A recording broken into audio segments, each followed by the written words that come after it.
tonight. So if you feel moved during the program to make a donation, just come right on down. We've got people standing by. So please introduce the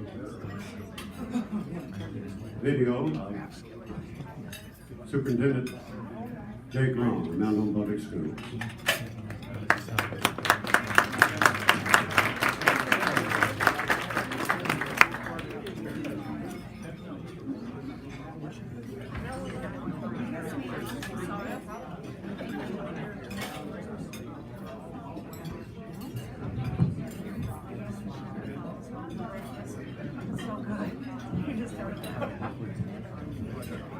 So we already get to start tonight off with just a slight change of the agenda because we don't have a video of me. And so just a few comments. This night has become, since my tenure as a superintendent, has become one of my more favorite nights of things that we get to do throughout the year. And partly and because of what happens tonight, but also and because what has happened today. And so I'd really like to give the honorees another round of applause here because they've been in our schools all day long talking to our kids. The general was at the junior high addressing the whole student body. And so I want to thank them for the impact they've already had on our students. So let's give them a round.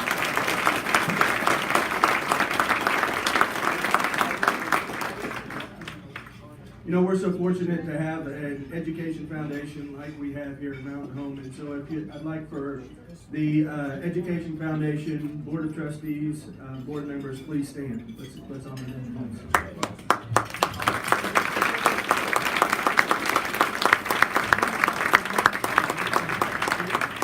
And I just a few minutes ago, I left one of our graduates who's being inducted into our Athletics Hall of Fame on Saturday, and he was addressing Darren McBain. You guys probably remember him, but he's gone on, played professional baseball, worked as a sports psychologist for the University of Notre Dame, currently with the Seattle Mariners, but he was addressing our entire athletic student body just a few minutes ago, and he talked about two things. He talked about a fixed mindset and a growth mindset.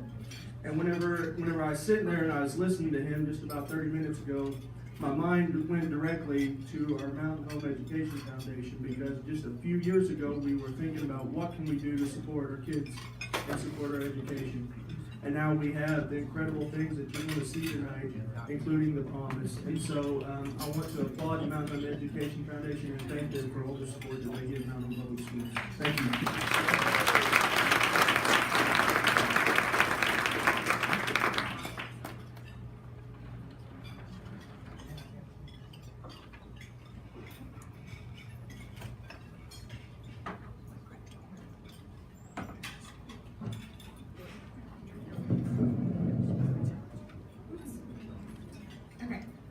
Good evening. My name is Ashley Martin. I am 17 years old and a junior at Mountain Home High School. I serve as the Mountain Home High School Student Council President and also as an intern for the Education Foundation. I am also a proud third-generation Mountain Home Bomber. My parents, David and Becca Martin, are 1992 and 95 Bomber alums. And my grandmother, who's also present tonight, is graduated with the class of 1957.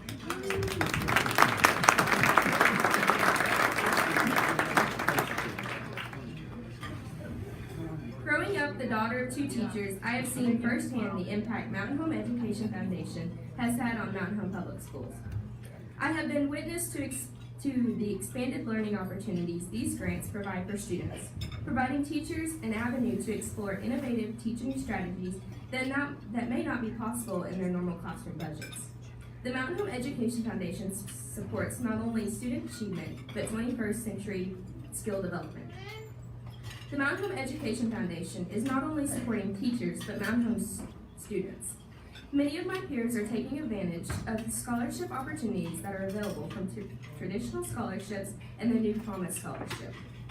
I am proud to know that I, along with every other bomber, will have the opportunity to build a pathway to a better future through post-secondary education. Whether traditionally in a degree program or as part as a technical center in a Master of Trade. The value of the partnership of the Mountain Home Education Foundation and Arkansas State University Mountain Home has on our community is immeasurable. Thank you.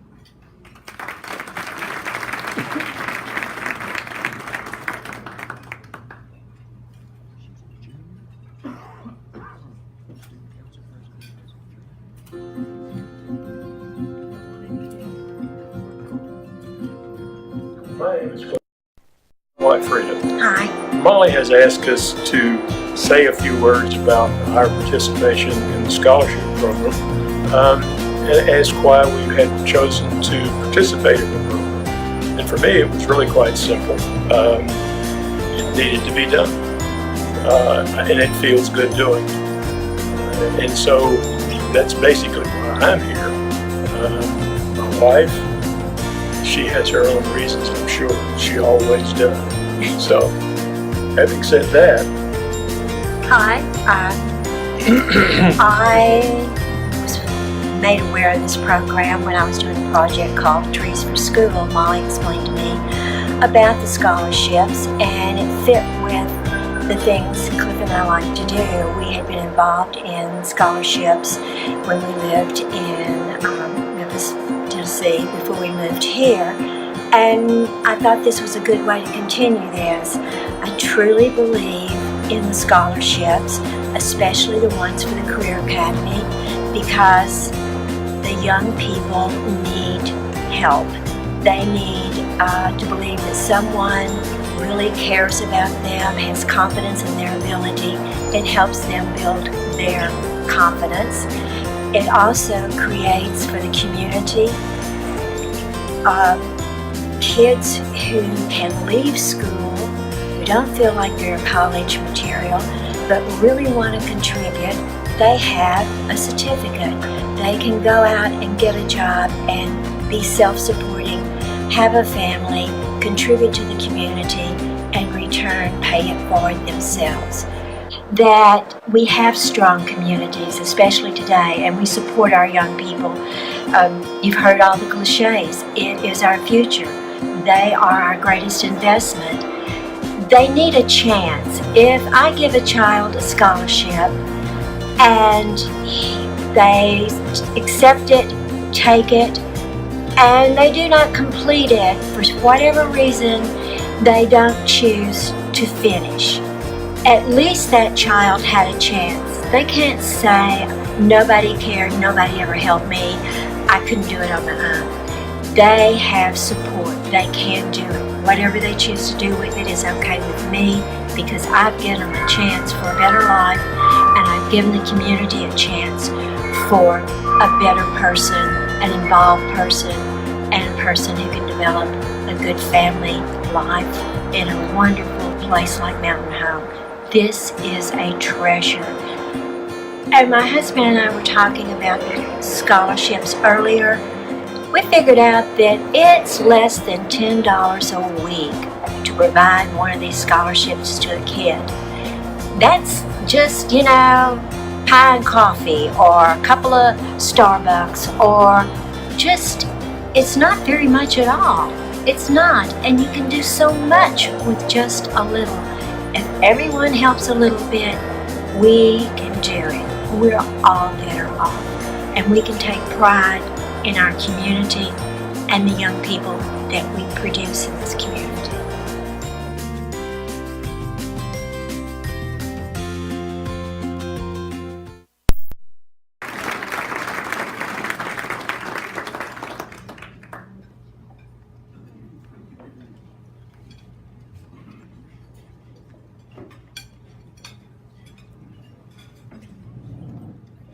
And it is time to introduce all these folks that are going to the Hall of Honor. My good friend Tommy Fowler, who has assisted me over the years, said he would like to just sit back and watch tonight. And boy, did I ever come out on the best end of that damn thing. Thank you. 2018 honorees, Marvin Kuntz.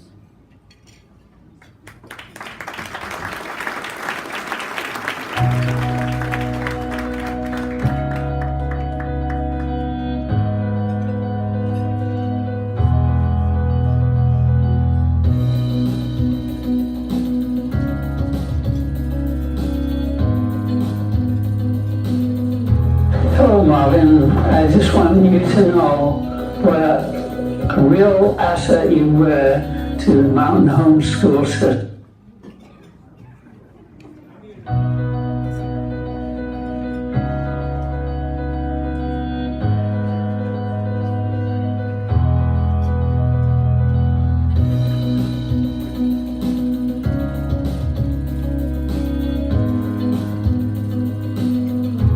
Hello, Marvin. I just wanted you to know what a real asset you were to the Mountain Home School System. You are a wonderful person and a wonderful person to be around.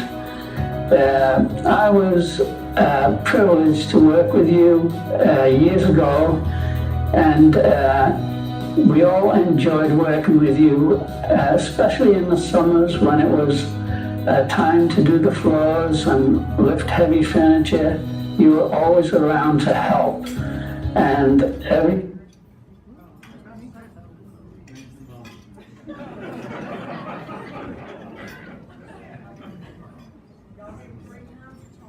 we seem to be having a little bit of difficulty here.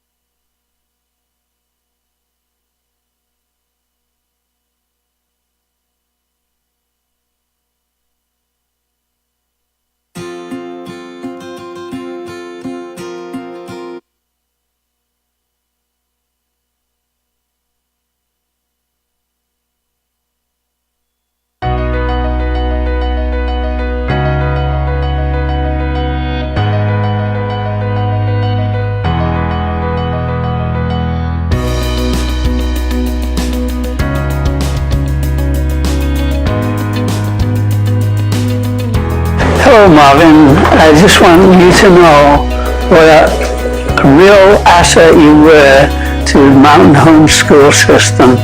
You are a wonderful person and a wonderful person to be around.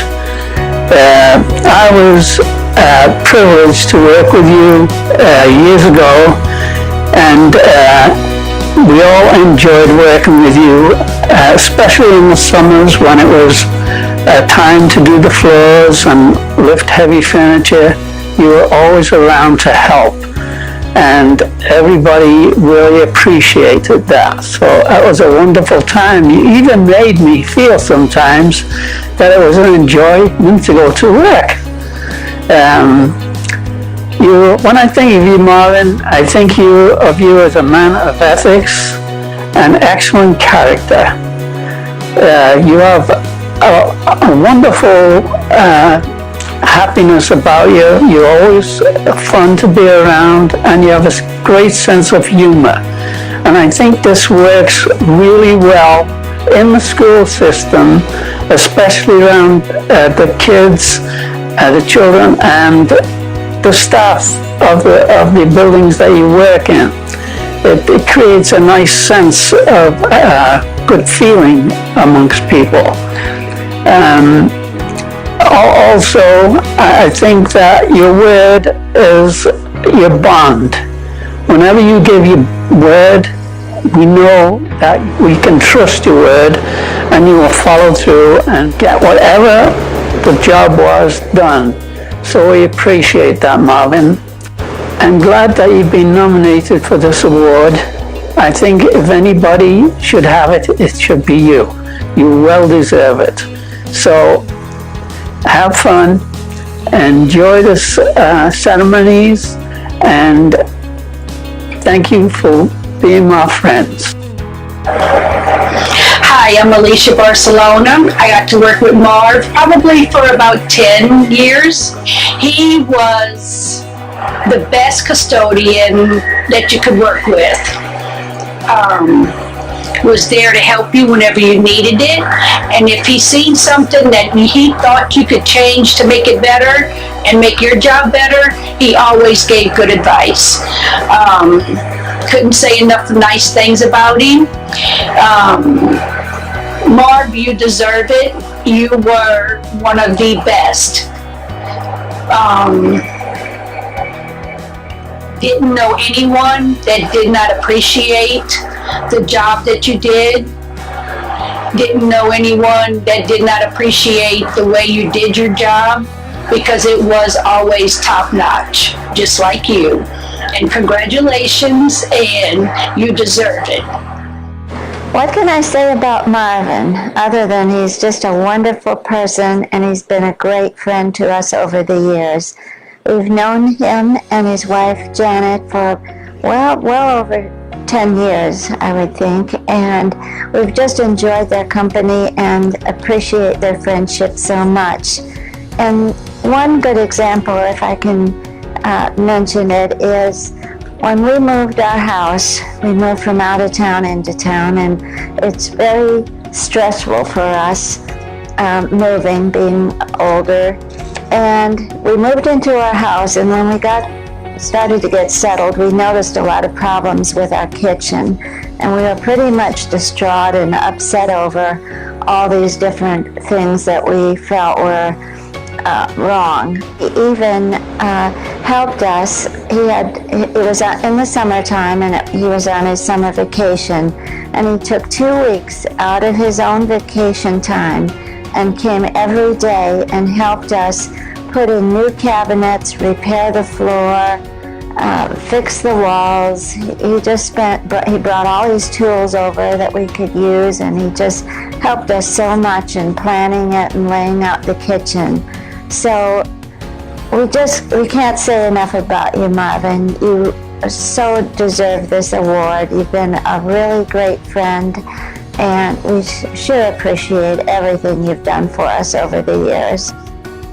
Hi, I'm Cindy Berg. It's a great honor and privilege to be here tonight honoring Marv Kuntz. I've worked with him for over 10 years. Marv, you're a unique individual, and it's a great honor to have even gotten the privilege of getting to know you and work with you on a daily basis. Your pride that you put in your work and your interactions with people on a daily basis is something that is rare. I wish more kids today were exposed to the type of person like you. I just wanted to say congratulations, and you are more than deserving of this honor. Hi, I'm Jeannie Bushy. Let's see, what do I say about Marv Kuntz? First, I got to know Marv when we both worked at the high school. As he primarily worked down the cafeteria wing, he would often use my chemistry lab door to take a shortcut to get to some, quote, crisis that he'd been radioed to. It never failed that he'd stop by along the way and make some off-the-cuff remark to make me laugh and to make my day better. Marv was not only a custodian, he was and still is a fixer. Anything anyone needed done, Marv was there to help. I liked him because he was a problem solver. He's very smart and very resourceful. Marv is also very funny. My husband loves his wit. He says no one is as quick with the barbs as Marv. When we spend time with him and his wife Janet, we're constantly laughing. Personally, what I like most about Marv is his willingness to help. He recognizes that Bushy and I are rather incompetent in several ways, so he humbly offers his services to us. From backsplashes and dishwasher installation to deck construction and so-called controlled burns, Marv is always there for us. Marv is a good man and a great friend, and wholeheartedly deserves this award.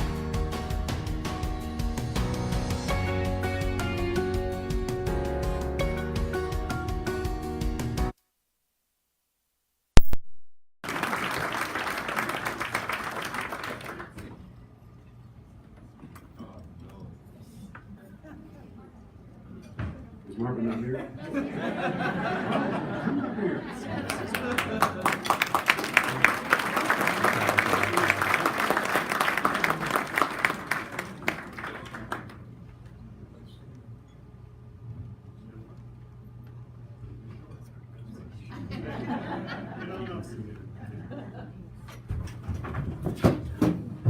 Well, thank you very much. It's an honor to accept this award. I do owe an apology to Molly Morgan. I gave her help. I did not want to be here, but she said you would enjoy it, and I do. So, thank you very much for everything.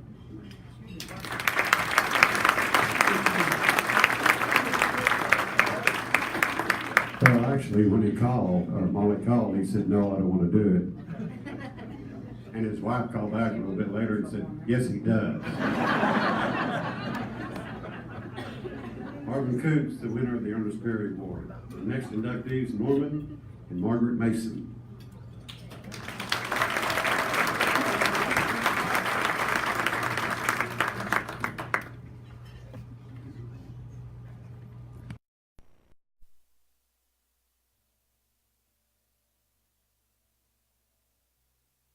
Mr. and Mrs. Mason are counselors from school. It's fun to me because the first thoughts that come to my mind are so sweet, so kind, so nice, so helpful, so professional. What excellent role models. You know, it was always so nice to, if you needed a pick-me-up or you needed to hear some kind words of encouragement, you could always go by Mrs. Mason's office or see Mr. Mason and just feel better about yourself.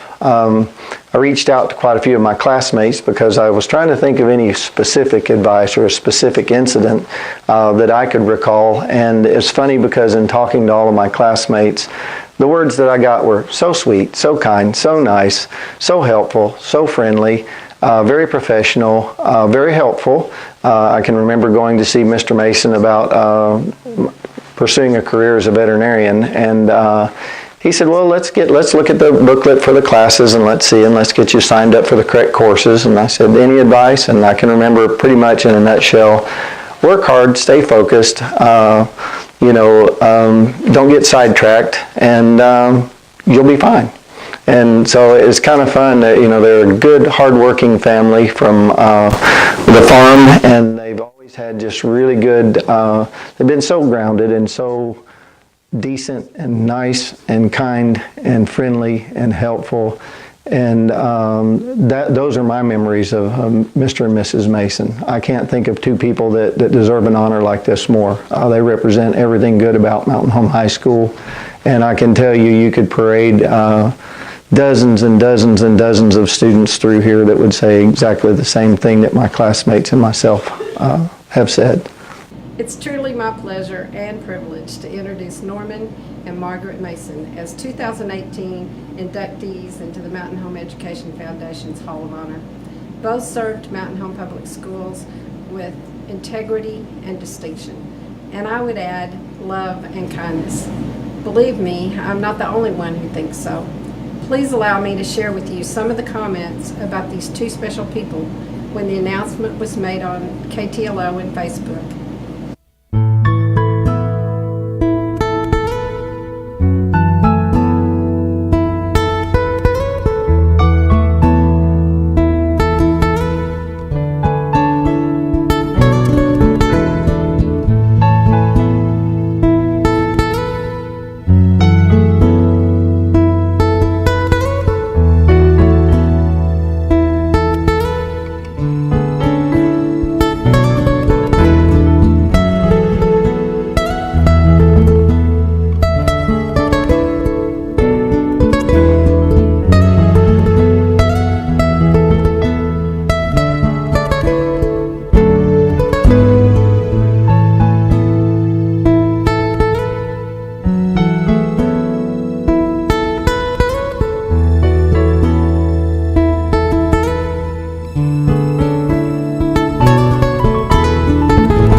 There was one comment in particular that I read initially but couldn't find when I was putting the video together.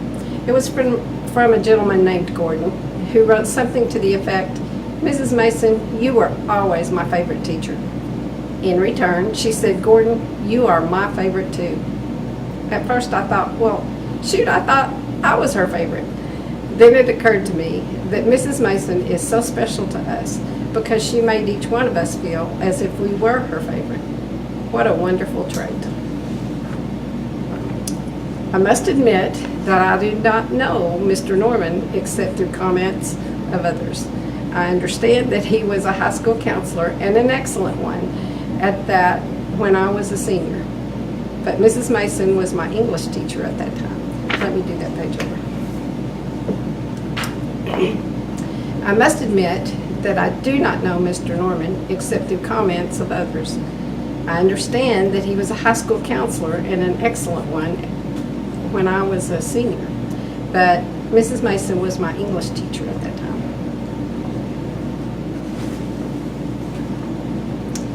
One quick story from our senior year that she probably doesn't know about is that one night before we had a paper due the next day, I edited and cleaned up Rick's, now my husband's, paper that he had written. After Mrs. Mason graded and handed them back, I was not too happy because he got a better grade than I did. Little did I know that I would still be editing and cleaning up Rick's reports 47 years later. For those of you who don't know, he's an appraiser. Mrs. Mason, you were the one who taught me how. Thank you. Norman and Margaret, congratulations on your selection to this year's Hall of Honor. This is a long overdue award. I can't think of two educators that are more deserving of this award than you two. I'm happy to say that I got to work with Norman and Margaret several years at the high school. I have many fond memories of those times together with Norman and Margaret at the high school. I can remember my first year as principal at the high school. I had all these great ideas about improving our school. I would walk across the hall to their office and run them by Norman and Margaret. If the ideas were good for the students, they were always supportive. Sometimes Norman would say, "Kirksey, you better think about that one some more." As you can guess, I did a lot of thinking that first year. Norman and Margaret were more than just associates in my professional life. Their friendship and care went deep into my personal family. One winter, my house burned and my family was displaced. A couple of days after that, Norman showed up and handed me a key. He said, "This is the key to our house in town.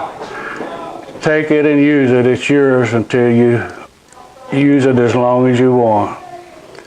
Norman and Margaret knew that my little girls needed a warm bed to sleep in and a place they could call home until we could get our feet back on the ground.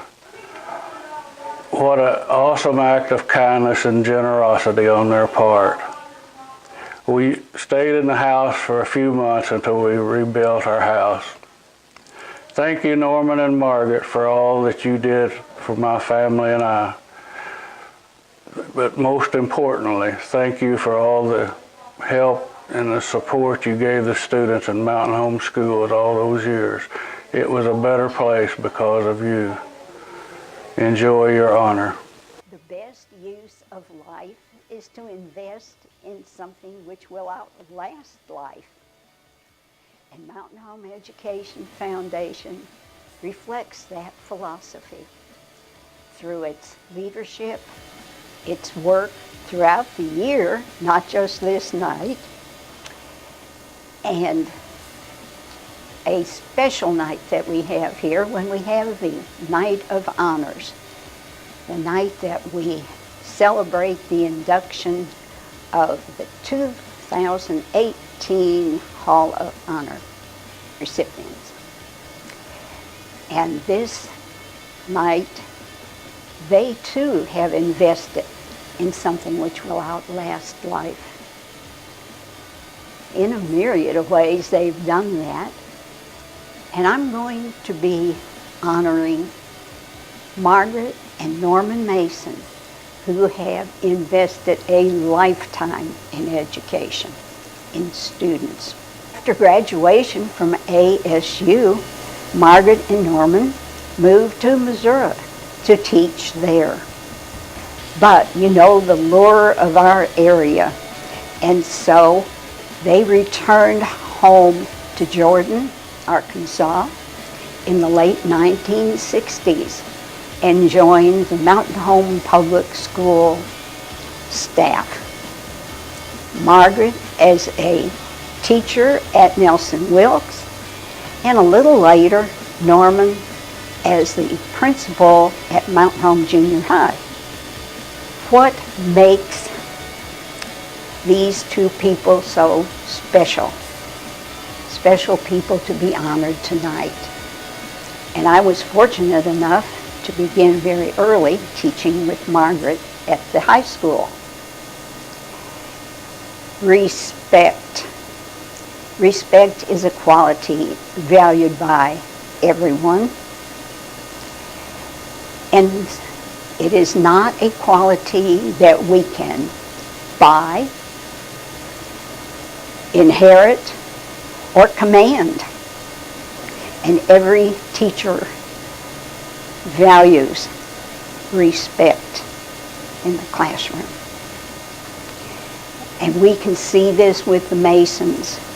Not only that this was a quality well observed in the classroom, but outside as well. Even today, if you're fortunate enough to have some interaction with them, you can see that whether it's just something out in the community, at a grocery store, or a Wally World, or wherever, or at a class reunion to which they're invited, respect is key. And the sense of humor, which is invaluable to all of us in whatever field we are working in. And at one point, years ago, the powers that be in Little Rock said that all public school teachers were to take a test to prove that we were competent. And it didn't matter how many degrees we had, what our grade points were, how many years we had actually been teaching. We were all to take the test. I knew Mountain Home teachers, that would be no problem. We didn't hire incompetent people in our district. And everything was going along just fine. Might have been just a little grumbling about it, but we all dutifully filed into the high school band hall to take the test. But then teachers of English usually do not take many advanced math courses. So I know the night before the test, that was not doing the right thing. But that night I started thinking about calculus problems. If they were on the test, that might cause a problem. The next morning, as walked into the band hall, I saw Margaret Mason, fellow teacher who had taught, and fellow teacher of English who had spent a number of years teaching senior English. And I said to Margaret, "Oh my, math." And Margaret, the calm, the serene, the unruffled, which is what you always want in a counselor, especially. And she said, "Evelyn, this morning I stood in front of the mirror putting my makeup on. Suddenly I realized that was my deodorant I was putting on my face." And we both laughed. That released the tension, And I thought, what a wonderful comment coming from Margaret the Unruffled. And not only have Margaret and Norman spent a lifetime investing in students, but also in family. And son Mike and his wife Lisa are both teachers. And I know that they are so proud of grandson Sam, who is finishing his final year of law school in Little Rock, and granddaughter Sarah, who is now in her second year at the University of Arkansas as a Razorback.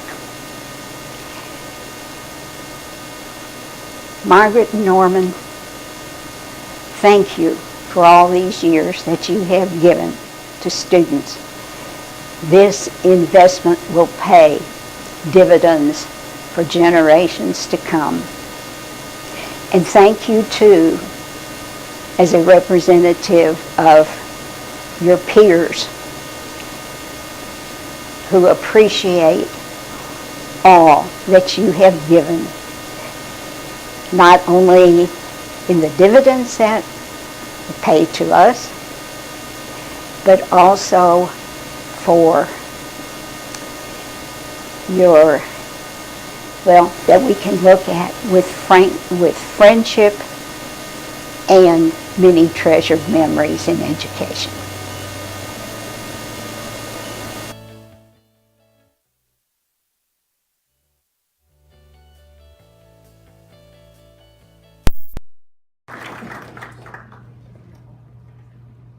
Don't be bashful.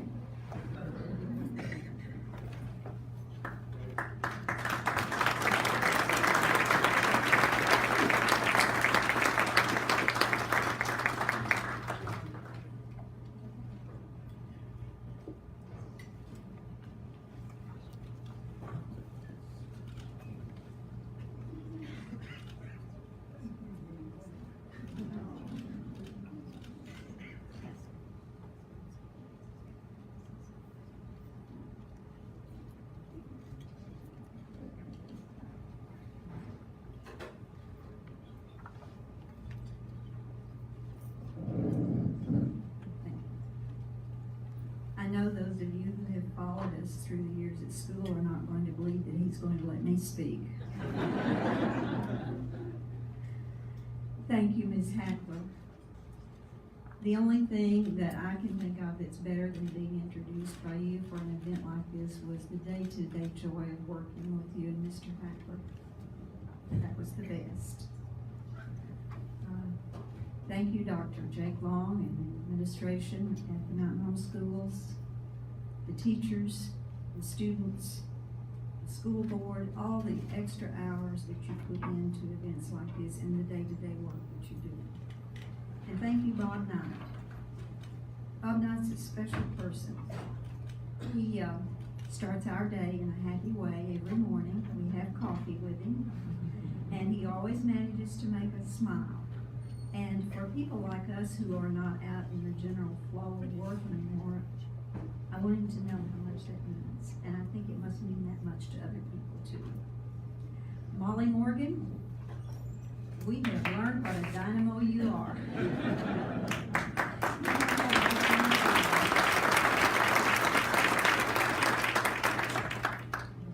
The Mountain Home Education Foundation is a liftoff for so many, many students and teachers. It was not unusual when Norman and I worked for other schools to call and say, how do you get the student support that you get in Mountain Home? And there was always one answer, and still is: a caring, concerned, giving community. And thank you, ASU. You gave us a lift many, many years ago as you continue to lift others today. Thank you for the promise. Our lift started with a promise from a banker and a doctor from Calico Rock who offered us a loan when there were no scholarships available, and money was tight. He cared. We got the loan. And ASU carried through and helped us find housing, jobs, and one of the very first student loans from the federal government. So thank you, ASU. We are really excited about this Promise program that we're hearing about, reading about. I think it will offer pathways to so many students. And we also want to give a thank you to a devoted, caring lady who worked years in the system, Alma Martin. She was just perfect in her job.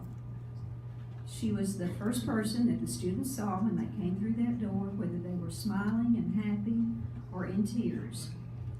And they loved her and trusted her and knew that whatever the situation was, it stopped right there. Thank you, Alma, so much. Thank you, family, friends, and colleagues. We could not function today without your help. It's not a lot of fun always to be on the back nine, but that's where we are. And the view is really pretty good from here because of people like you.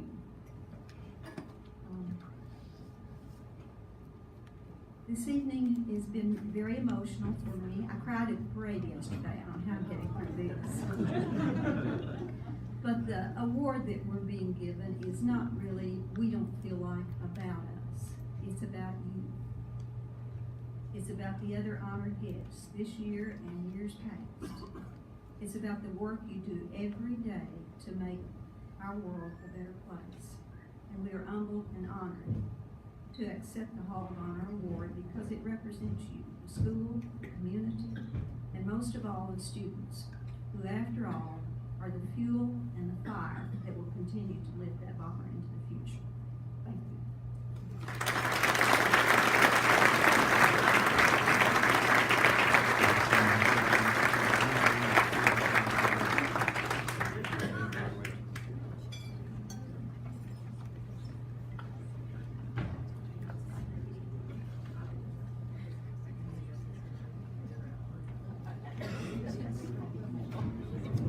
What a wonderful lady. I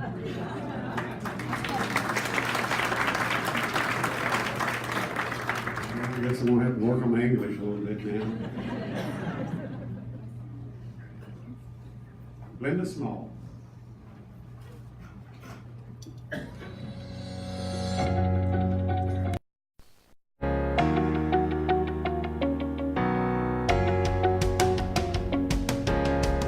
Hello, my name is Kathy Williams, and I'm so excited to get to be here tonight to say a few things about one of the inductees. Each of these Hall of Honor people have achieved such high academic recognition, and we are very thankful to have each one of them here with us tonight. For me, most importantly, comes a very special lady that has had a very huge impact, positive impact, on so many children that have gone through the Mountain Home Public Schools.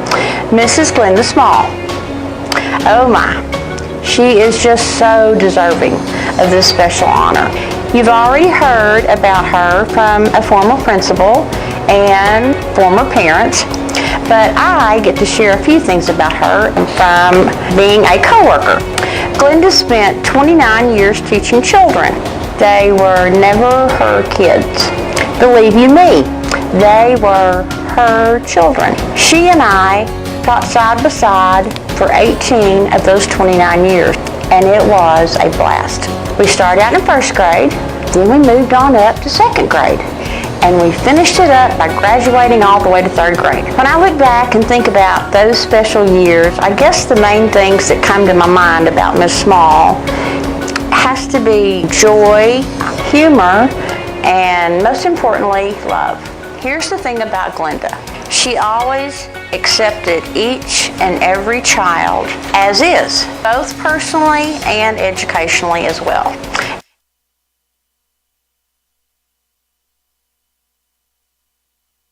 And from that very moment, the very first day of school, her whole entire goal was to always move them forward.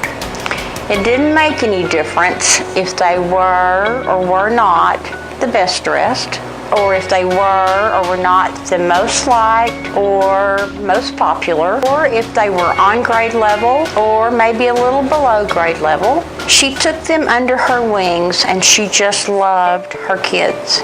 No matter what the situation was, Glenda always found a way to find humor. Didn't matter, whatever it took.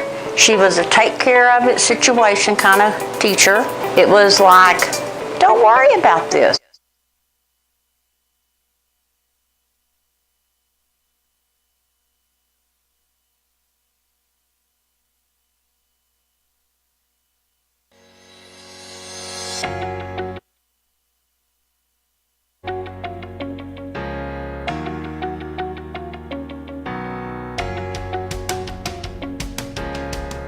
Hello, my name is Kathy Williams, and I'm so excited to get to be here tonight to say a few things about one of the inductees. Each of these Hall of Honor people have achieved, most importantly, love.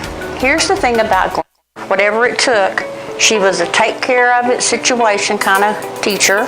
It was like, don't worry about this. We'll fix this, we can do that. Or it would be, wow, you've got it. Look at you go. She always insisted that each child do their very personal best without ever any comparison to another. She continued her goal of always moving each child forward. This in itself made each one of her kids find a very fun, happy, and loving place in her classroom. She was always my very favorite teacher. She may have a tiny body, but oh, what a very enormous heart she had. Your greatness, Miss Small, has certainly been the love that you have given to all your kids. So congratulations, my dear friend. I love you to pieces, and you are so loved back by so many. I'm Sandra Munger, and I am honored to say a few words about Glenda Small. Glenda and I have known each other for many years. We actually went through Lamaze class together with our husbands Terry and Hugh, and Macy and Julie have been friends since birth. So I have seen Glenda on all aspects of the education. Glenda and I also taught together, and we worked at Hackler Intermediate School together. If kids come to us from strong, healthy, functioning families, it makes our job easier. If they do not come to us from strong, healthy, functioning families, it makes our job more important. Glenda is an important part of education. As a rule, teachers teach more by who they are than what they say. Glenda made education so easy for students because of who she is. In closing, I'm honored and humbled to talk about Glenda Small, my friend. I know that families are a huge, important part of education, and I know that Terry, Julie, and Jade have done a lot for Glenda in education. Glenda, you are so deserving of this award, and I'm so proud of you. Thank you. Hi, Glenda. For the Martin family, our journey with Mrs. Small, the teacher, spans about 14 years as you taught all three of our daughters through different grade levels throughout our school district. In 1995, you were that precious second grade teacher for Caitlin. You provided such a warm, nurturing environment, always expecting the best of your students and encouraging them in any way you saw some little spark of enthusiasm. And if they didn't have enthusiasm, you provided the enthusiasm. So fast forward a few years to 2003, and then again in 2009, as you were that dogged sixth grade math teacher for Kara and Cassie. To this day, Cassie still remembers how you taught them to find the area of a triangle, something about a little bell going off in their head. You taught your heart out, Miss Small, and you never expected anything but their best effort. And we certainly can't forget Mrs. Small, the official bomber photographer for any and all sporting events and school programs. I mean, your photographs literally line hundreds of scrapbooks of students and parents throughout this district. And I know me personally would have very few pictures of my girls if it weren't for you. But the greatest treasure, my sweet Glenda, is your continued support of our daughters long after they left your classroom. And that continues to this very day. And they're 29, 26, and 20. You never miss an opportunity to tell them that you love them and how proud you are of them. Your genuine love and concern, not only for my daughters, but for all of your kids, is truly awe-inspiring. There is just nothing like when Miss Glenda sees you, she takes your hand, she looks you in the eye, and she asks you how you are. We love you, Glenda. You are so deserving of this honor. We thank you for everything you've done for all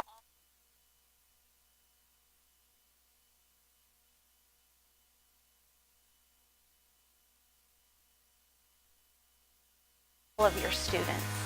Thank you.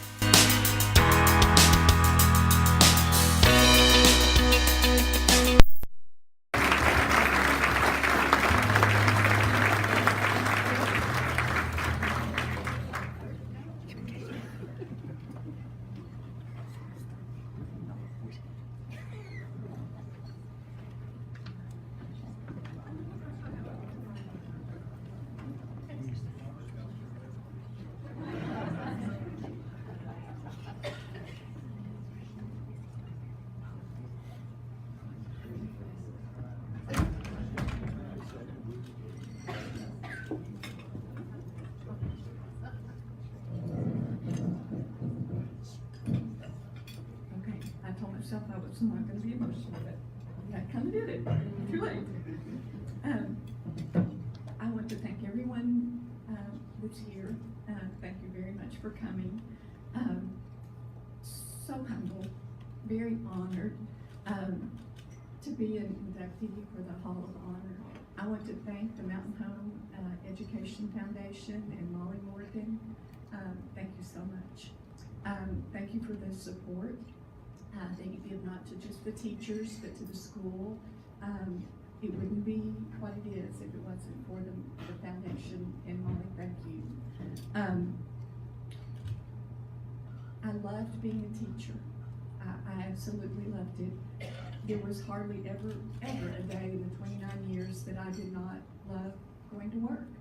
It wasn't just work. I loved the kids. To this day, I still miss the kids in my job. My goal as a teacher was always to teach the students in a positive manner with not just my thoughts, but also my actions. To whatever I said, I also wanted to carry through with my actions. I wanted them to gain self-confidence and believe in themselves.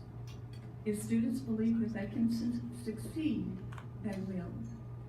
I hope I helped make dreams possibilities by teaching and motivating my students. A teacher affects eternity.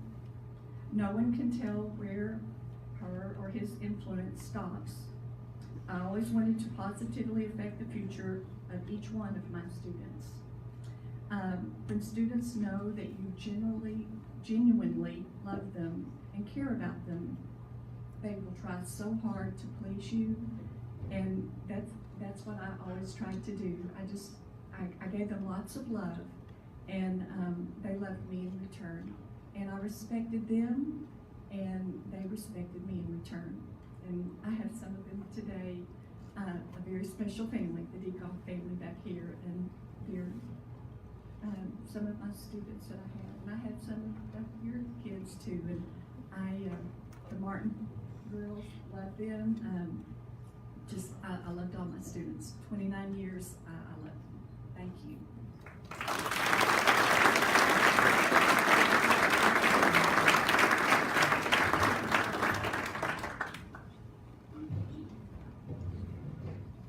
Teaching grant highlights.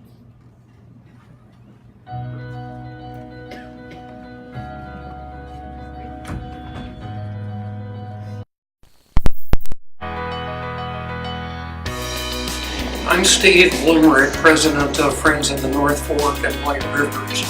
Friends of the Rivers is an all-volunteer organization dedicated to protecting the water quality in the Middle White River watershed from the Bull Shoals and Norfolk Dams to Batesville. This watershed includes major sub-watersheds such as the Buffalo River and Crooked Creek. A large part of our efforts include education such as stream team, water testing and habitat inventories, stream cleanups, scholarships for local college and high school students, and public outreach programs. As part of our education and public outreach efforts, we are especially excited to be sponsoring the startup of Mountain Home Storm Drain Art Program. This program involves students creating pictures and slogans to be painted on the city storm drains. The pictures and slogans are intended to draw attention to the impact stormwater has on water quality in our streams, rivers, lakes, and oceans. Ms. Beth Ivins, head of the Mountain Home High School Art Department, has artwork submitted by her students which points out the relationship of stormwater to fish, animals, and overall water quality. They will begin painting artwork on storm drains in October, starting with storm drains in the Mountain Home High School area. Approximately 90% of the Mountain Home storm water runs through Dodd, Hicks, and Big Creeks and into the White River near Ships Ferry. Mountain Home storm water includes litter and pollution and impacts water quality in the White River and beyond. I'm Beth Ivins with Mountain Home High School Art Department, and this is a great opportunity for our students to connect with the community, and specifically with Steve Bloomrich. He's given us an opportunity to think about water conservation and water purity and what we as a community can do to help with keeping it clean. So it was an opportunity for us to give the kids a chance to give back to the community by using their talents as artists to make that idea that we've got to be careful to protect what we have. My name is Kaylee Anderson, and something that helped inspire me to get this design was online videos, online pictures, and things like that. What this project means to me, I really care about the environment. I care about our rivers.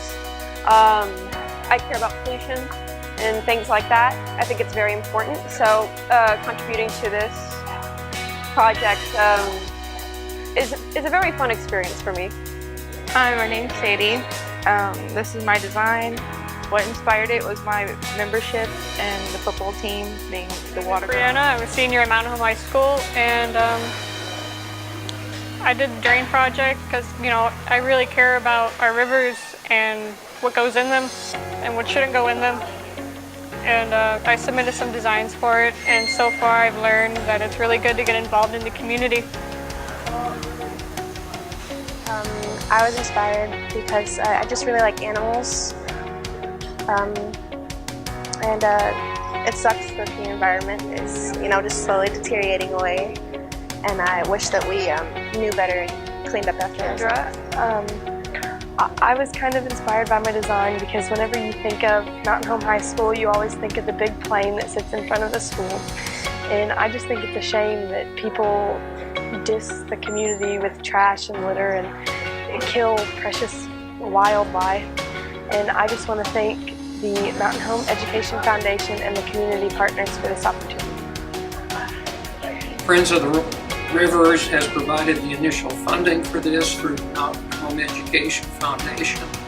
I want to thank Mr. Arnold Knox, the Director of Streets for Mountain Home Mayor Dillard, and City Council for approving this program. Mountain Home High School, Molly Morgan, Executive Director of Mountain Home Education Foundation, Friends of the North Fork and White Rivers Board for approving the grant funding, and especially Ms. Beth Ivins, head of the Mountain Home High School Art Department, for coordinating the student art and storm drain painting. We're hopeful this program will encourage people to be more thoughtful about litter, lawn fertilizer use, disposal of household chemicals, lawn clippings, and other activities which may impact storm water quality. Please, let's all do our part to keep our water clean, and remember, we all live upstream and downstream. Thank you.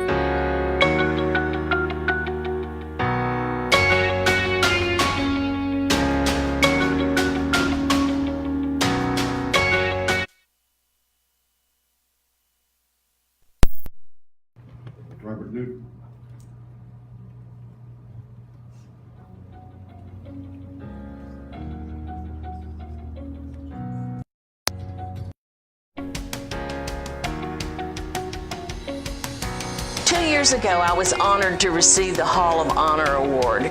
It was definitely one of the highlights of my life.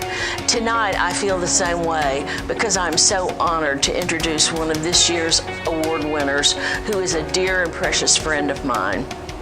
Rob Newton is a 1988 graduate of Mountain Home High School. He walked into my room as a sophomore, and we've been friends ever since. He was an excellent student full of interest and enthusiasm.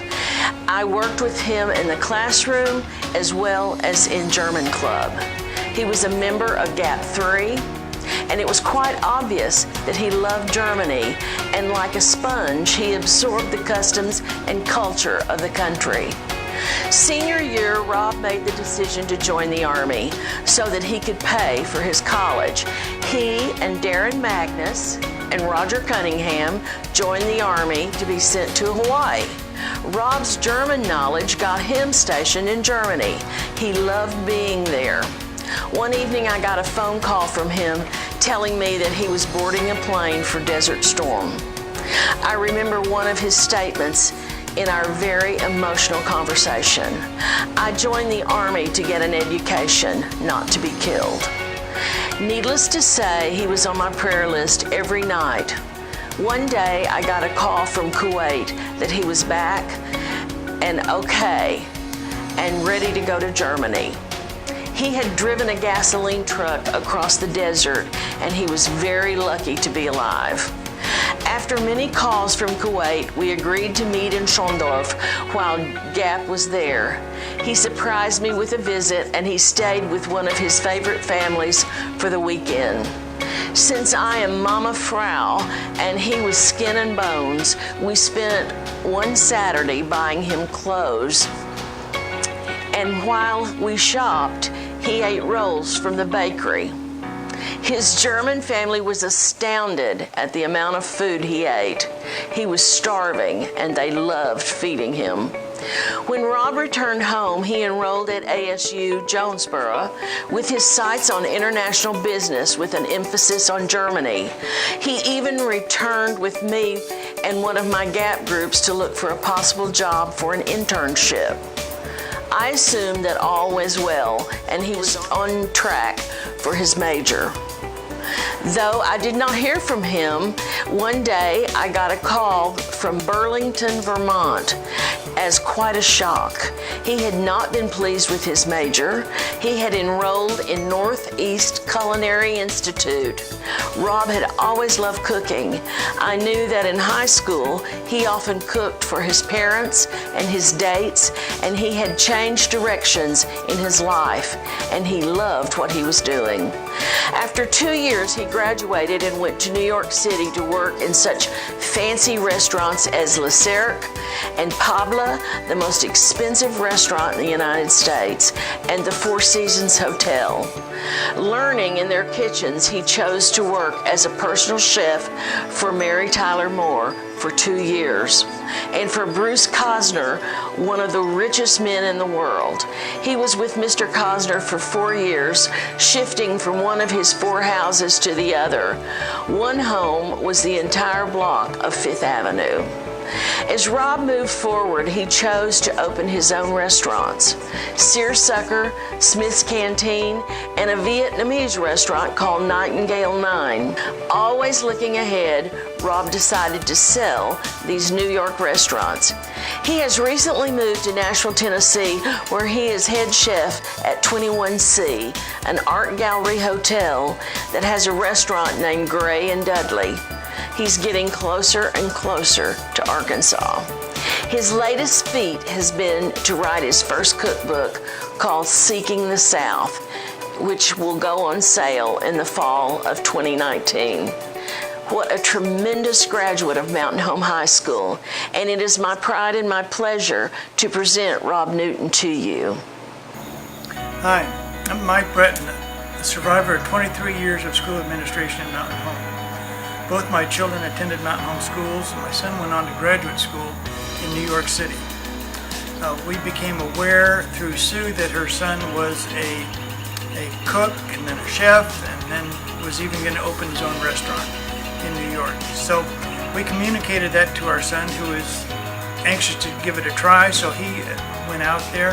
And in order to prove to Rob that he was a Mountain Home boy, he wore his back 40 t-shirt. So you can see we have high standards of culinary excellence here. Anyway, they had a great time, a nice visit, and Rob was able to share maybe a free appetizer with him, and so they had some many visits thereafter. When we visited New York some years later, Chris took us there, and we enjoyed a fine meal and getting to meet Rob ourselves.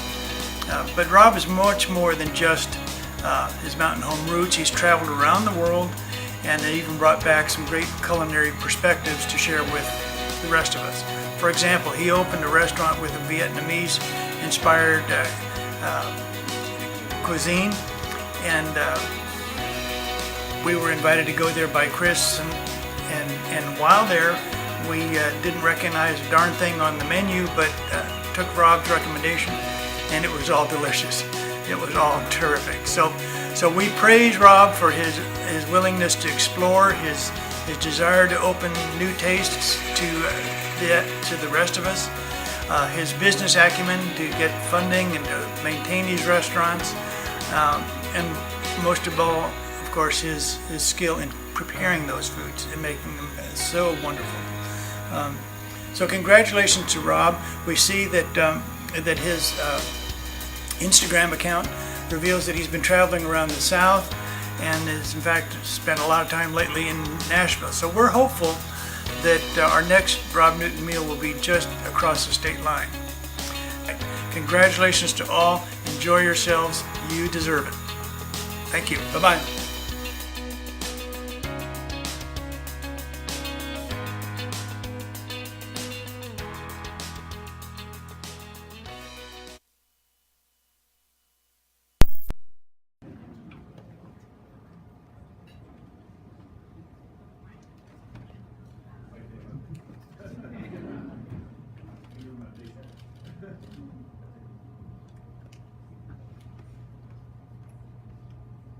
I should have pulled a Donald Trump and just throw my notes out the window.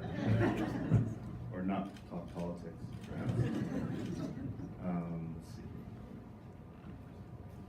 So I should start by thanking Mountain Home Education Foundation, Molly, who I had a ton of emails with, but was finally able to meet this morning. Obviously Nancy Reed, who I wish could be here, and I was going to personally nominate her for the Hall of Honor, but I'm glad to see that she's already in there, so I don't have to do that. She's a very important person in my life. I don't need to elaborate on that. She made it pretty clear that she's always kind of been around. So she's pretty good, she can be here. Of course, my family, who's all here, which is great to have everyone here. My aunt had a root canal, and she managed to find her way here today, so that's great. And of course, my mom, who's supported me in all my crazy endeavors and made sure I didn't go hungry 20 years ago. Let's see here. So today I was at the high school, and I was with, I guess in my era I would have called it home economics, but now it has a much longer title that I can't remember.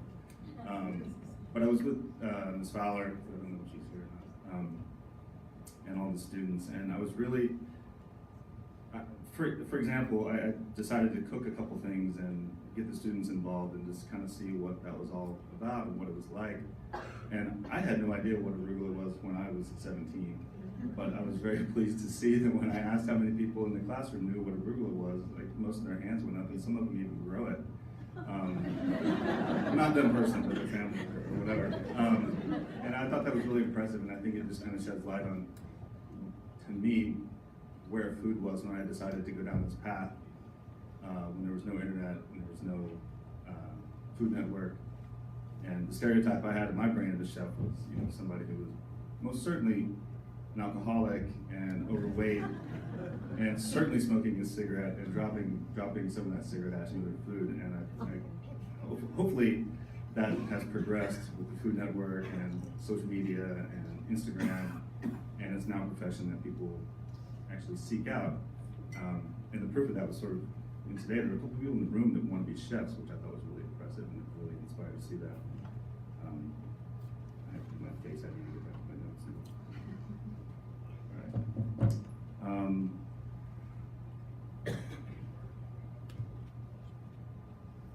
They talked about, Ms. Reed talked about New York City and being a personal chef, and that was quite an experience. And meeting Mary Tyler Moore and being in her house every day and flying on private planes, it was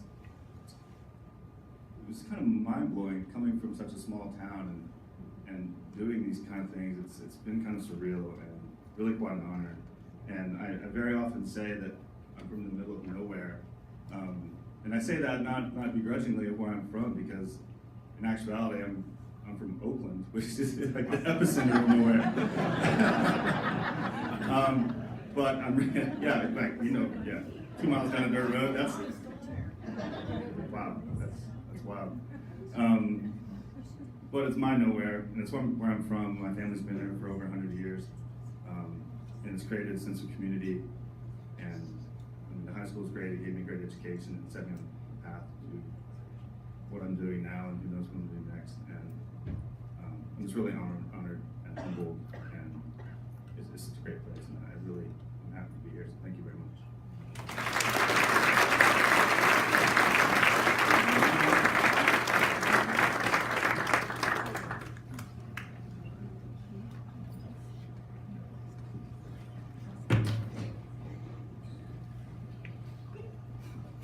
Was it that funny?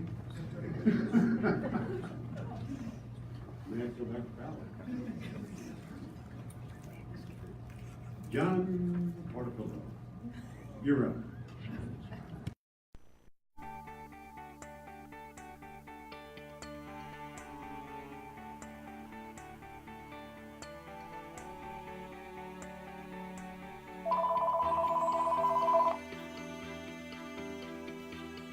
Hello.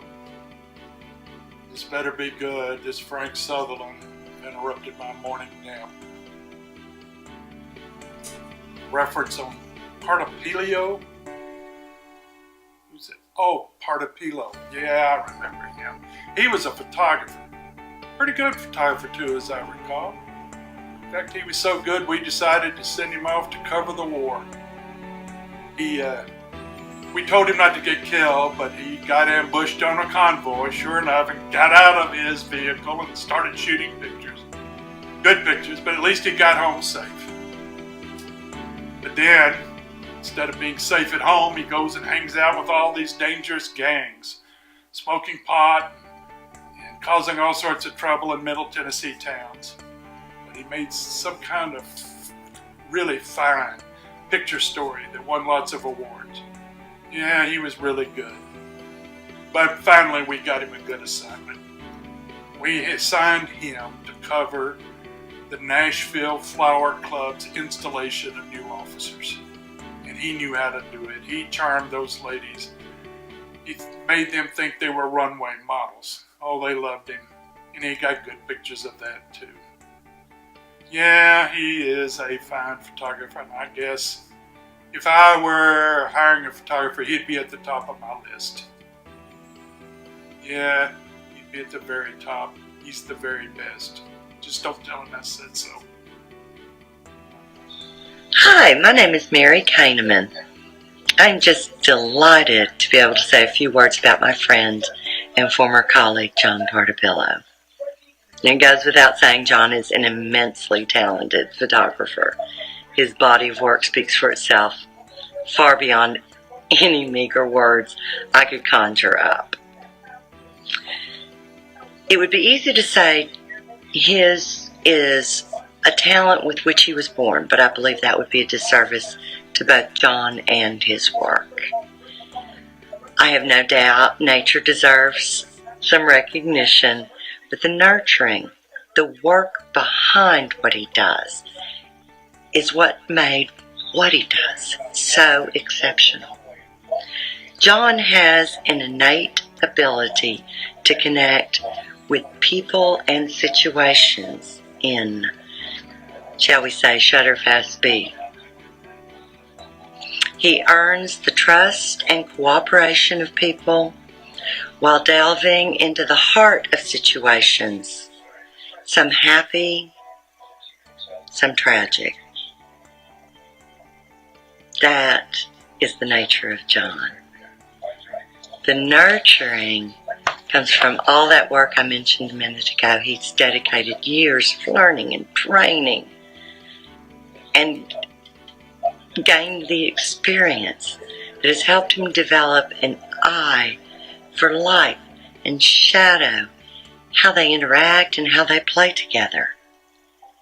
It also developed in him the drive that made him learn the mechanics of the camera, and he knows how to make that camera speak. Together, they tell incredible stories, made so by their beauty, sometimes their horror, but always their humanity. Turning photos into art has as much to do with John's personality as it does his skill. We all have phones with cameras. We all take pictures. What John does is capture not only an image, but a moment in time, in the emotion and essence of that moment, and he transports us there. His skills and techniques are phenomenal, but neither is complete without the human element that is John Partapillo. I am so proud to have worked with him. I'm proud to call him a friend. In fact, congratulations, my friend. You deserve recognition. Thank you. Hi, John. Congratulations.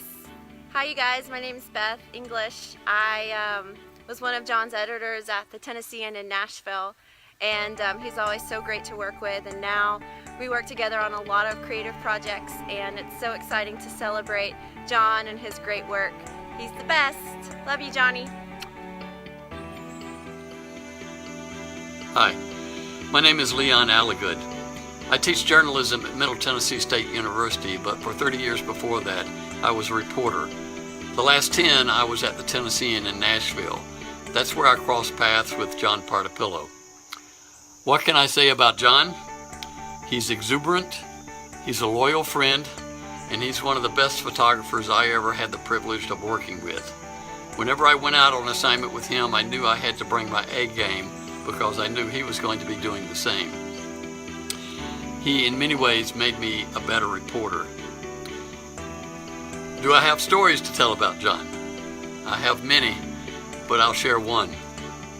We went to Iraq in 2004 to cover a unit of the 101st Airborne as they came home to Fort Campbell. We had reached Kuwait, where we were waiting on our turn for a flight home. And as we waited, we were given the opportunity to accompany General David Petraeus to the border of Kuwait and Iraq and watch him welcome the rear detachment of our unit come across the border. But when our ride arrived to take us to meet the general, I could not find John anywhere. Off in the distance, I heard a commotion, and I knew immediately where he was. The Washington Redskins cheerleaders were visiting the camp, and they had decided to perform a little dance routine for the very appreciative soldiers.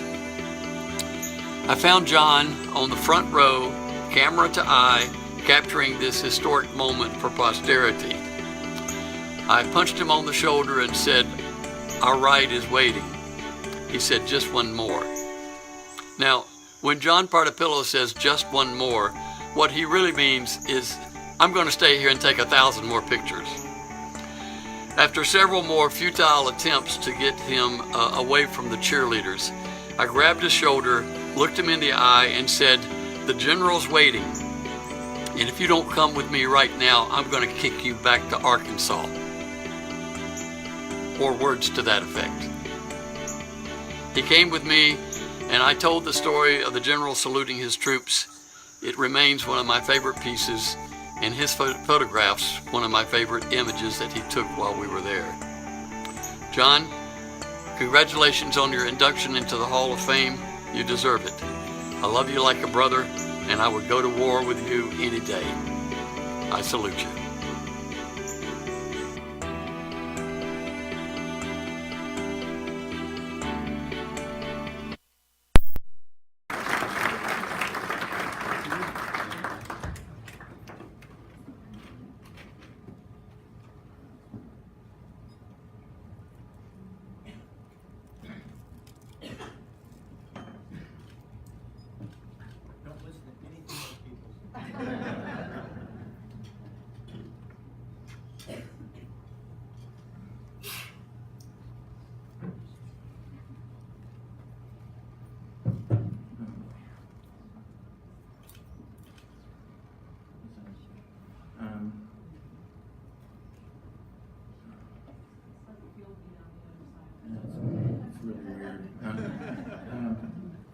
As someone who has spent his entire career trying to be invisible, standing here in front of all of you now, I know what it must be like for a deer to be in the headlights. So,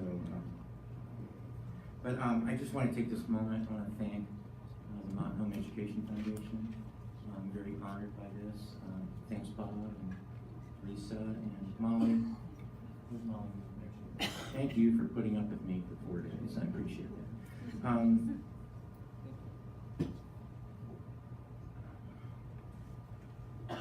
not going to talk about my career myself.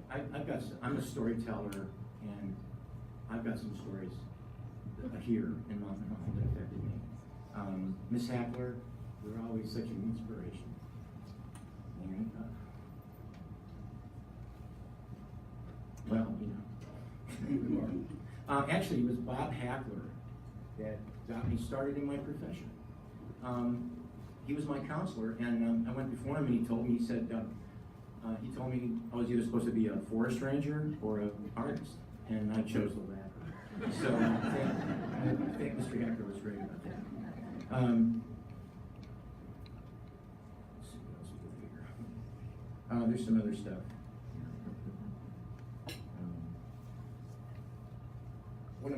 One of the best things that ever happened to me in Mountain Home was being on the Mountain Home Bombers when we won the state tournament. And Coach Marvin Bishop was my coach. I had a bunch of really great people: Dan Keeter, Bernie Harris, Alan Knight, all kinds of people, Jerry Lovely, lots of folks. And that was a real big, that's still one of the best things that ever happened to me. I mean, when you look back and you think about stuff like that, I mean, that was a big deal. I was watching that movie one day, Hoosiers. You ever seen that movie? And that was us. That was Mountain Home Bombers. You know, it was really great. So, there were so many people that inspired me. And one lady that really inspired me was Miss Edna Ferguson. And I really thought the world of her. She was very patient with me. Well, let's just say that I spent a lot of time in Dean Hudson's office. Okay, so, when I graduated, Miss Ferguson wrote something in my yearbook that I never forgot, and it goes like this. It was like, when things go wrong, as they sometimes will, when the road you're traveling on seems all uphill, when funds are low and debts are high, when you want to smile but you have to sigh, when things are pressing you down a bit, rest if you must, but never quit. And so I just want to thank everybody again. It's great to be home. I actually was on the beach the other day. It's the same. I actually saw stars in the sky. It was amazing. So thank you all. I'm very honored to be here. Thank you very much.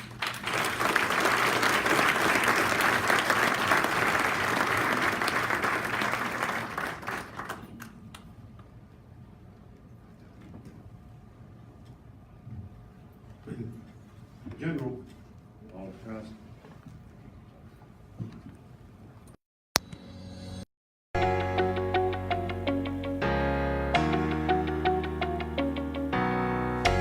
Well, my memories of the Ostrowski family go all the way back to first grade. The Ostrowskis moved in from Chicago, and they bought the Mid-Lakes Motel at the corner of Highway 5 North and Hospital Drive. So Paul showed up. He was in Mrs. Sider's class in first grade, and I was in Mrs. Parnell's. At Christmas, we all got the little NFL.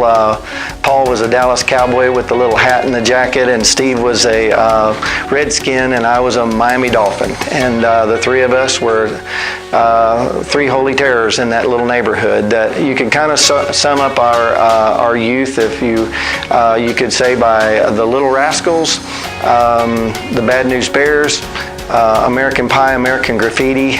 If you've watched any of those shows, you pretty much have a pretty good idea of our youth. We went to the pool a lot. The city pool had the little scab on our nose from too much sun. We rode bicycles all the time. I can remember initiations into the Treehouse Club involved smoking grapevine and running naked through the trees on the obstacle course, running the gauntlet gauntlet with BB gun wars and jumping bicycles over objects from the Evel Knievel area. Paul was the big winner. I think he had 13 3-pound coffee cans that he managed to clear on his little bicycle. So we had a wonderful time growing up. We played on the same Little League baseball team. His dad was coach. My dad was a coach. Paul was one of those, as an athlete, he hated to lose, absolutely hated to lose. Steve and I struggled mightily trying to keep up with Paul athletically.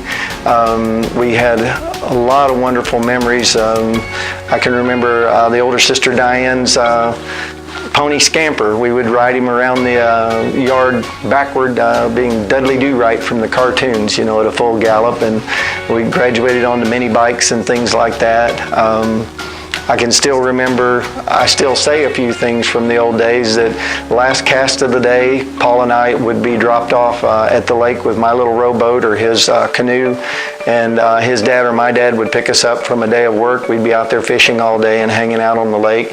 And I can remember, well, we were supposed to hurry on over from Pigeon Creek to Cranfield so we could be picked up by Mr. Ostrowski, but we had to stop and fish one last time, and last cast of the day, and Paul caught a real nice big bass. So to this day, if I'm out fishing, we have to have the last cast of the day. So, but great people, wonderful family. It was just a real joy growing up with the Ostrowski family, and and Paul has been a great friend. When I went off to college, I did the typical, went over and ran kind of wild and was having a big time and thought I was being kind of cool and fun and the life of the party. Paul went to West Point and he was playing football, and he was busy with all the activities of West Point. And I'll be darned, about a semester in, I got a letter from Paul, and it said, "Hey man, I understand maybe you're over there kind of showing out and having too much fun, and really, maybe you might want to think about that, that maybe you might want to tone it down a little bit." Well, that's a dear friend that would bother to take the time to send you a letter like that. And then too, someone you've always kind of looked up to and measured yourself against. When somebody like that kind of tells you might want to take a look in the mirror, it's kind of a big deal. And I'm grateful to him for that. That's kind of one of the things that good friends do for each other, and Paul's been that kind of a friend to me. So wonderful memories of the whole Ostrowski family. Couldn't have grown up in a better neighborhood. Steve and I are probably two of the only males on this earth can possibly say that we've blacked a Special Forces Airborne Ranger Lieutenant General's eye and lived to tell about it.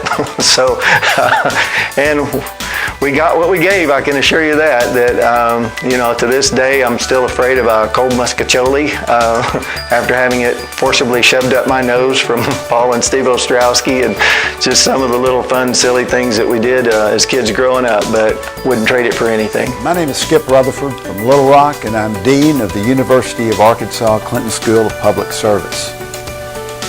In the 1970s and early 80s, I worked for United States Senator David Pryor. And we traveled Arkansas together, going to various events, various meetings, meeting lots of people, many people doing remarkable things. One time we were in Mountain Home, Arkansas. And there, at the bequest of the late State Senator Veda Shedd, who was working on many projects and kept every congressional office busy, Senator Shedd came to me and said, "I would really like for you to meet a young man named Paul Ostrowski." And I said, "Well, who is Paul Ostrowski?" And she said, "Well, he is a superstar at Mountain Home High School, and he has this dream of going to West Point, and I would like to get him a congressional nomination to West Point. And I know this is Mountain Home, Arkansas, and I know there will be competition from all over the state and all over the country, but I'm telling you, this is a very remarkable young man whose future is unlimited, whose trajectory is bright, and who will serve our country with honor and distinction. So would you please visit with him?" It's the first time I met Paul Ostrowski. And as Senator Pryor was considering who he was going to nominate to the United States Military Academy. The name Paul Ostrowski jumped up high on that list. He was, at that time, a remarkable young man. He earned an appointment and admission into West Point. He has excelled his entire life, just like Senator Shedd had predicted. And he has served our country with honor and distinction. Tonight, Mountain Home honors General Paul Ostrowski, whose military career is extraordinary. And it is my pleasure, General Ostrowski, Paul, not only to congratulate you, but to say that it was a thrill to have played a very small role in seeing you rise to the top of your class. You bring great credit to Mountain Home. You bring great credit to our state. You bring great credit to our country. And I wish you the very best of success.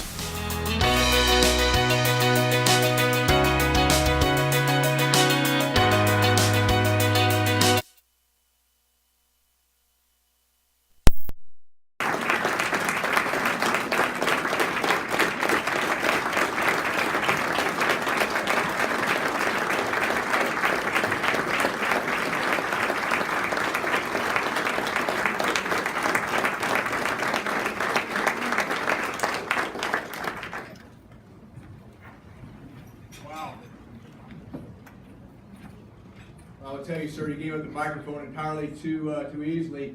The one thing they say, obviously, you haven't spent much time in D.C. because the one thing you learn about in D.C., you never turn the microphone over to a politician or a general officer because you'll never get it back. Hey, I am the last thing standing between you and a potty break, and I realize that, so I'll be brief. Understood. We're all over 50, brother. I'm having a senior moment as we speak. Hey, today's a great day, and it's not only a great day because I get the opportunity to share this honor on behalf of the Army, but also the other 6 inductees that are so deserving to be here today. Me, not so much, but them, absolutely. You know, I think about when Robert and I went into combat in Iraq and Afghanistan, and I look at John. You know, we had weapons. John walked in with a camera. What does that say about an individual? Here, here, John.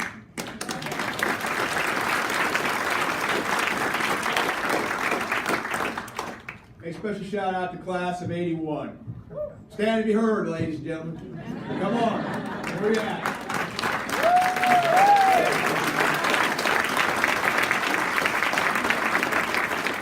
And thanks always for your support for me and everything that I've had the opportunity to do. You know, the Army's got some values. It goes like leadership, LDR, MHEF FB. Loyalty, duty, respect, selfless service, honor, integrity, and personal courage. These aren't things that the Army taught me. See, these are things that my parents and my family, who are sitting right over there,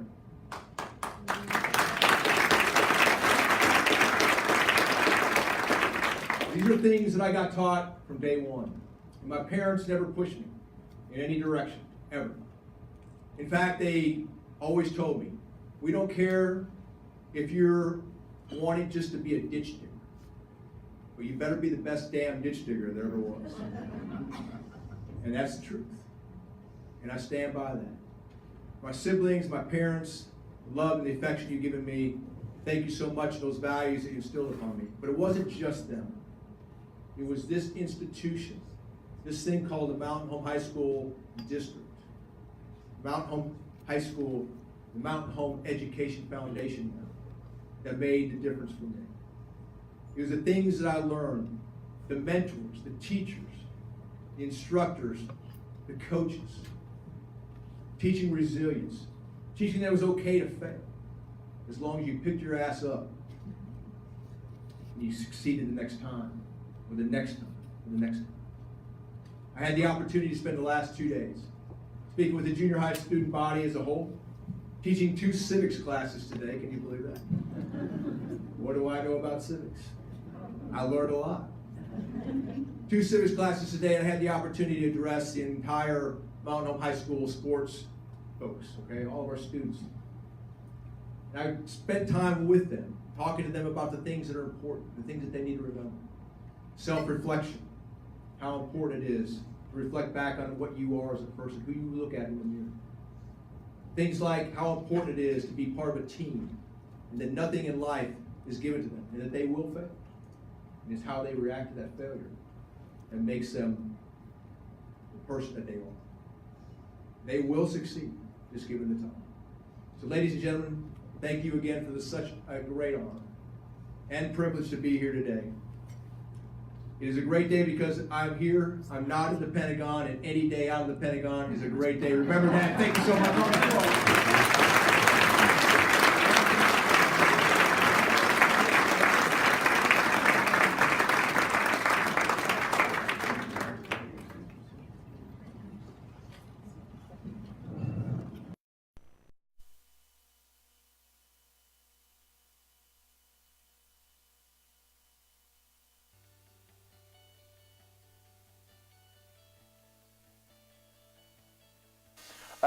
I was asked today to talk about the success of the Mountain Home Education Foundation Promise Scholarship.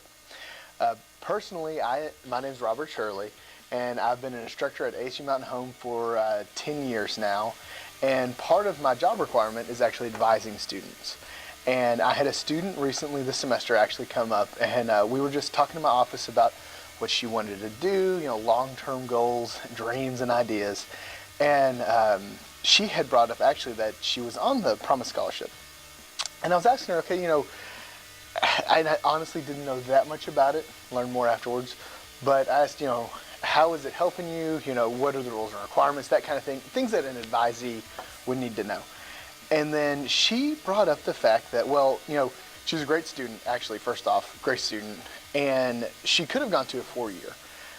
But the problem is when you go to a 4-year school now, you're looking at $10,000 to $20,000 each semester, easily. I mean, especially someone from Mountain Home, because you're going to have to move, so you're going to have to live on campus, you're going to have to pay the tuition, and of course books, fees, and all the other things that go on with the total cost of being at a school.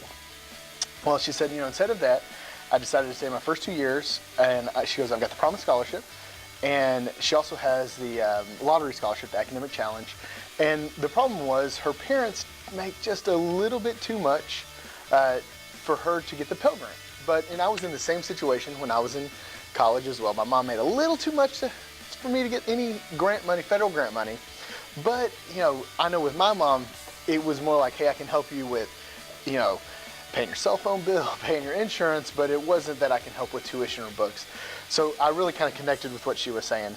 And because of that, though, so she's staying on campus, she's got the Promise, she's got the Challenge Scholarship, and she's working part-time. So she's going to start saving money now her first 2 years.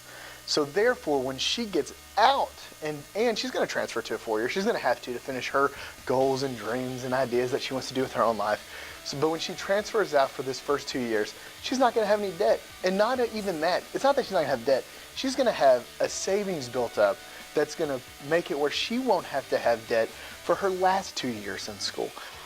Hi, my name is Skylar Schulten. I just graduated from Mountain Home High School this past May of 2018, and I am here at ASU Mountain Home on the Promise Scholarship. It's paying for my tuition on top of my academic challenge, and I chose this because my parents don't make the most, and I've got a little brother and little sister that they still got to put through high school, and I already knew that I was going to come here and get my first 2 years out of the way, and so this helped pay for that. So all I have to pay for is my books and any extra fees. Everything else is taken care of. I am working full-time on top of taking a full-time course load, so I can save my money that I'm making because I don't have major bills. I'm still living at home. It's really close to town. I've only got a 10-minute drive to campus from my house. So I can save that money when I transfer. So this is a great transfer scholarship opportunity. Then go to UCA, and then I don't have to worry about gaining other scholarships or anything like that. I already have that saved up. I don't have to work full-time while I'm going towards my master's, and it'll be a pretty easy ride. I plan on transferring to the University of Central Arkansas in the fall of 2020 to environmental science with a biology track. From there, I'd love to work on a state research team doing wildlife biology, and then maybe even move somewhere to the coast where I can practice marine biology and just learn some more. So I know we haven't seen long-term success with the Promise Scholarship. This is the second year, right? We're not going to see that for a long time. But I'll tell you what I'm seeing so far in students that I'm advising. And it's the fact that they're going to get out of here, and honestly, they leave our campus, they're more prepared, and many times they're more prepared leaving our campus, going to a 4-year than someone that started on a 4-year. The 4-years don't want you to know that. They're not going to market it. But they leave our campus, she's going to have no debt, and then she's going to be able to graduate her with 4 years with no debt. And that to me is a success. And I know it's a success to other people that work in higher ed, because right now student loan debt is a problem, and it's going to be a crisis within the next 10 decades without something like this happening.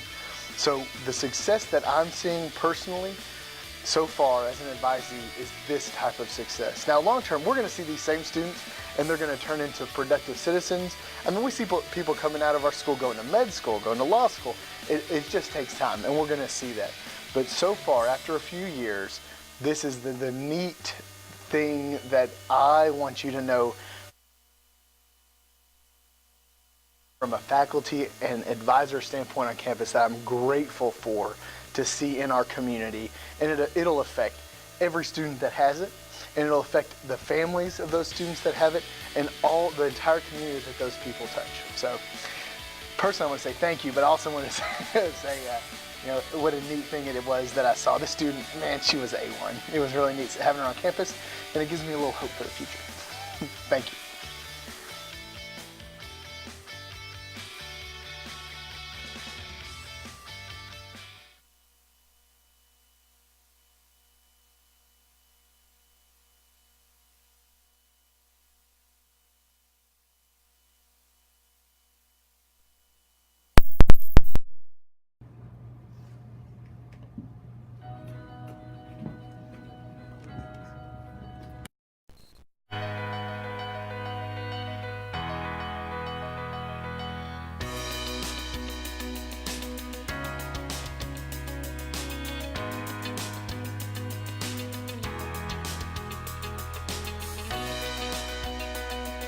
Hello everyone. Some of you may know me. I'm Jack Barron, and I graduated from Arkansas State University Mountain Home debt-free. I'm sitting here today in St. Louis, just got off of work, and I was pondering on how I can tell my story. And what comes to mind? The Mountain Home Education Foundation. That is my story. The story of local community members who champion local graduates to be at the best that they can be. To be the future of Mountain Home. And being able to graduate ASU Mountain Home debt-free says a lot.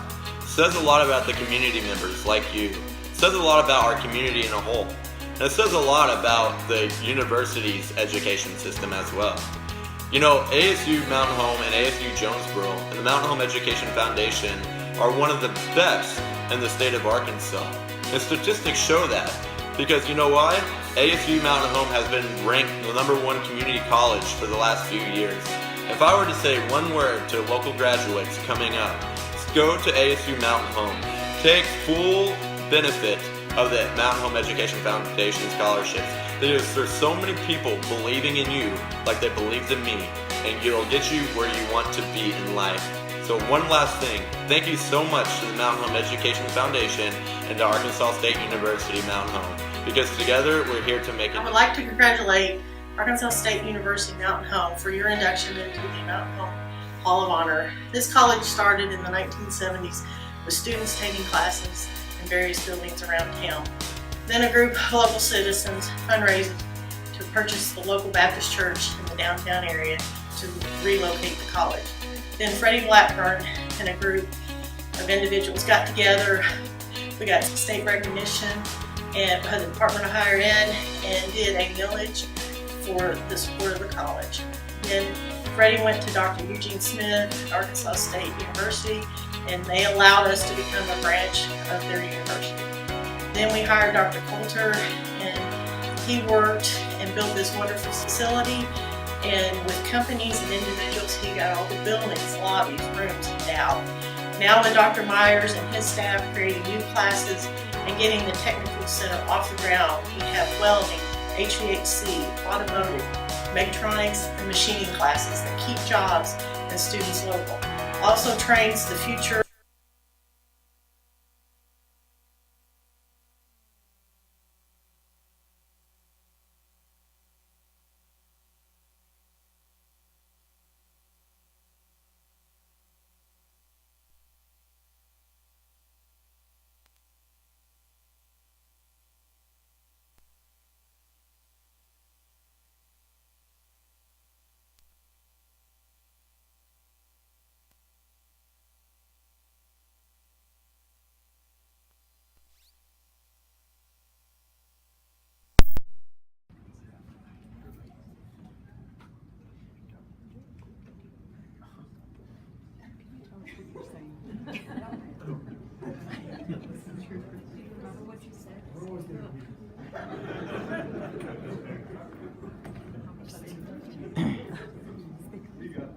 It on.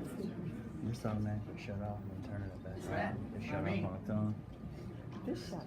Well, isn't that interesting? I think it's about to come back on. Don't. It's trying to come back on. It's coming back on now.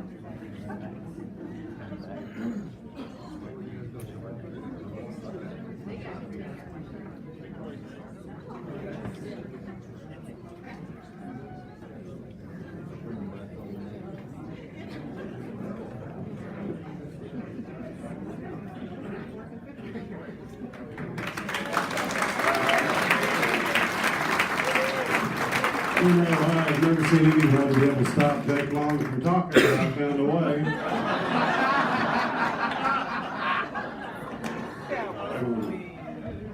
ASU Mountain Home.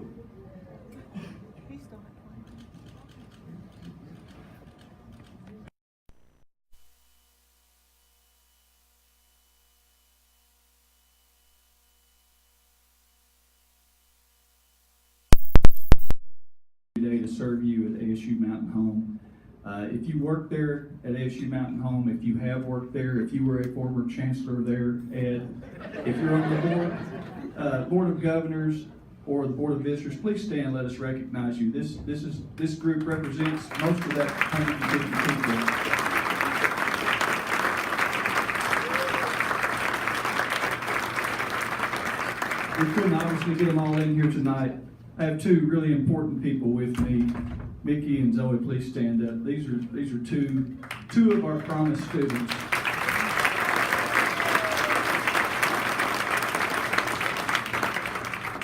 That's what the Mountain Home Education Foundation has done. I just want to tell you, we have 177 Mountain Home High School graduates from the last 2 years who are enrolled at ASU Mountain Home today. That's the most we've ever had. There are 40 more from the 2018 graduating class than we've ever had before. 121 from the graduating class of 2018 are at ASU Mountain Home. It's because of the promise. And Molly, we've had some AV issues today, but I'm going to tell you, this lady 3 years ago said, we're going to figure out a way to do this. And she's worked with grit and determination. She's pushed the board. She's found a way to raise the money. There will be $100,000 in scholarships for Mountain Home High School graduates moved to ASU Mountain Home this year.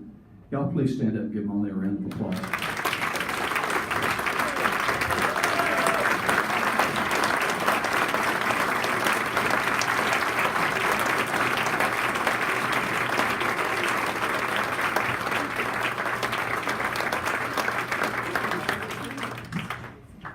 As a partner with us.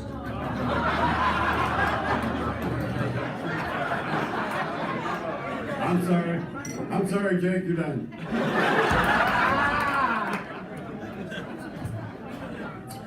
Molly is a tremendous executive director, leading Mountain Education Association and Community Foundation. It's getting late, and I gotta get up in the morning. We got 8 seconds. She's also giving up her career as video operator.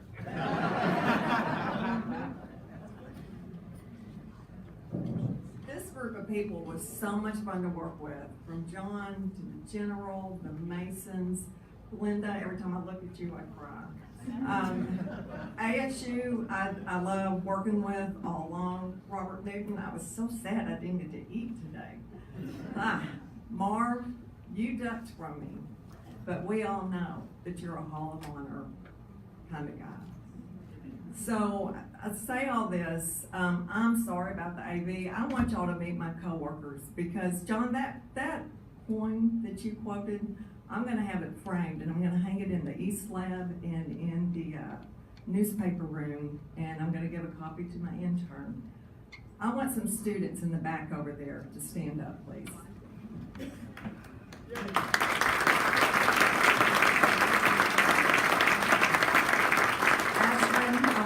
Stand up as well.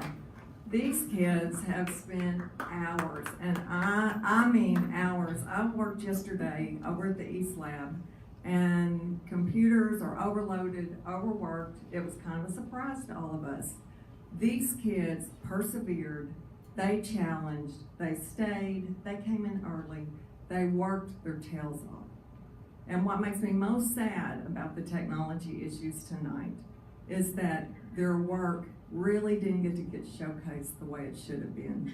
They did an outstanding job, and their videos are gonna go up on YouTube. You're gonna have links. You can visit our website and there'll be links where you can watch their videos in the true form that they were created and finished. And I hope you will do that.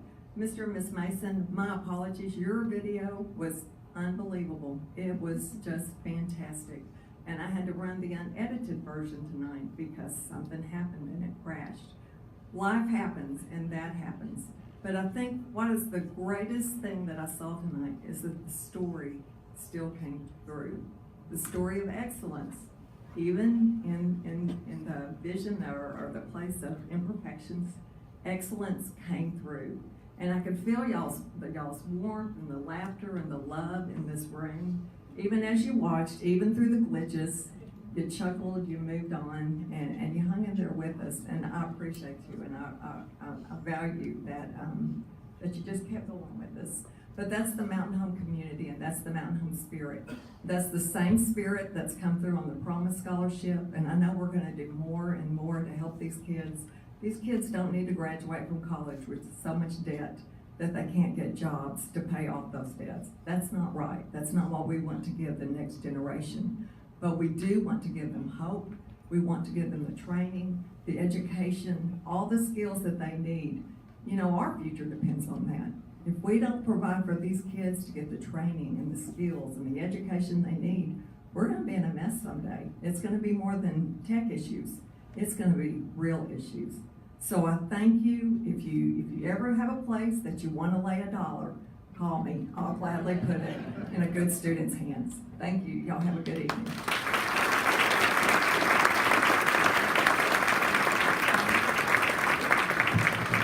If you do lay that $1 down, you better get out of the way.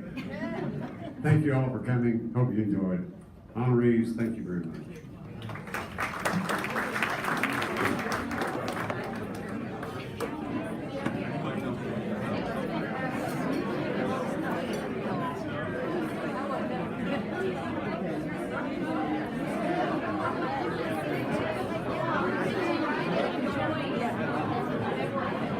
Somebody's grabbed the iPad. Somebody's walking around with the iPad on their hand.